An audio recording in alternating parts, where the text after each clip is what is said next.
Hello, Almond Plants. Today I'm going to be talking about Pocketevo and how to use some of its features so that we can get through our garden centers and take care of our inventories. The first thing you'll do is enter in your user ID and password. Reps will have these, merchandisers, you will not have these until you become a rep. So for the time being, you will want to get with your rep and utilize their information. Once you get logged in, you will have four main functions that you'll look at: your store sign in, order receiving, cycle count, and scrap. The first thing you want to do is always make sure that you're signed into the correct store.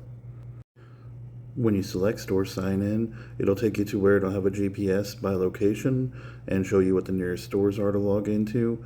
If that doesn't pop up for you, then you can manually enter your store by going to the next tab on the top by entry and enter your customer ID, which for our PBS sites are going to be 25004, and then the 4 digits for your store number. If your store is only 3 digits, then you'll enter a 0 in front, like you can see, 0531.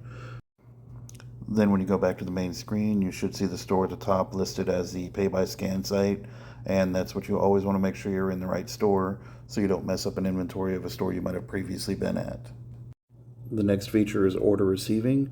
This is where you'll go to see any previous orders, current orders for the day, and future orders. So this lets you kind of plan for what size orders you've got coming in, so you know what to expect.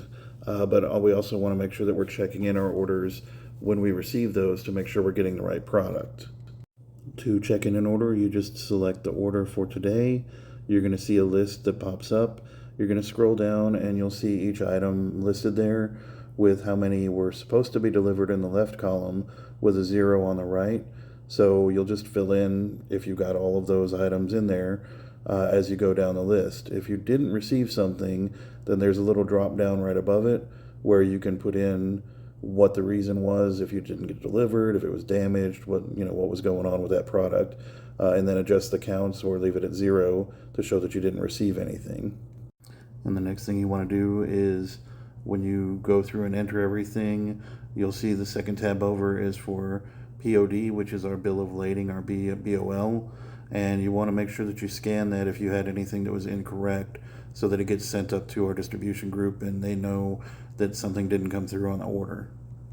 You can also look at future orders, and when you click on those, you can scan through everything. When you try to leave, it'll pop up saying, do you want to go to a new order? And yeah, you just want to select new so that you can go out and it doesn't save anything that you might have not needed to change yet. That's pretty much it with order receiving. We'll look at cycle counts next. And if you're in a menu you ever need to get out of, in the top right, you'll see those 3 bars. You select that and it'll get you to your main menu. So when you select cycle count, it's going to pop up this screen. On the bottom, you'll see add item and delete all and submit. Basically, you're just going to keep adding items as you count them. So when you click on the add item button, it's going to pop up this menu. Here's where you're going to see across the top scanner, lookup, and inventory. The scanner is pretty straightforward. If your phone wants to work with the scanner, it will use your camera to scan the barcodes. It's very nice. Mine doesn't work, so I have to do a lookup or go through the inventory. So when you go into lookup, you're going to see inventory ID I never use. SKU I try to avoid because you don't always have the SKU. I like to use the UPC because it's the last 6 digits and it's easy to remember 6 numbers instead of like a 12-digit SKU. If you go into the inventory tab, it's going to show you everything at the store that's listed under that inventory. So you're going to have to scroll through all of the items. They are organized by group, but it is a lot of items to scroll through. However you get to find your item, when you select it, it'll pop up a screen like this where it'll show you the SKU, the item, the UPC, and actually how many are on hand as well. So you can see how many you're saying the inventory is saying that you have. Then you'll be able to enter in how many you actually have. Then you'll just click save on the bottom, and that'll take you back to where it shows your main screen, where it'll start a list of everything that you've counted so far.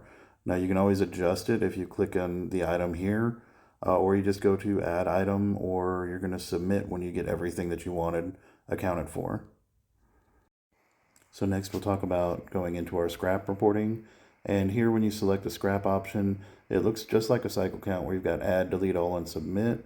except when you go into add here, it's not going to give you the option for the full inventory list. It's just got scanner and lookup.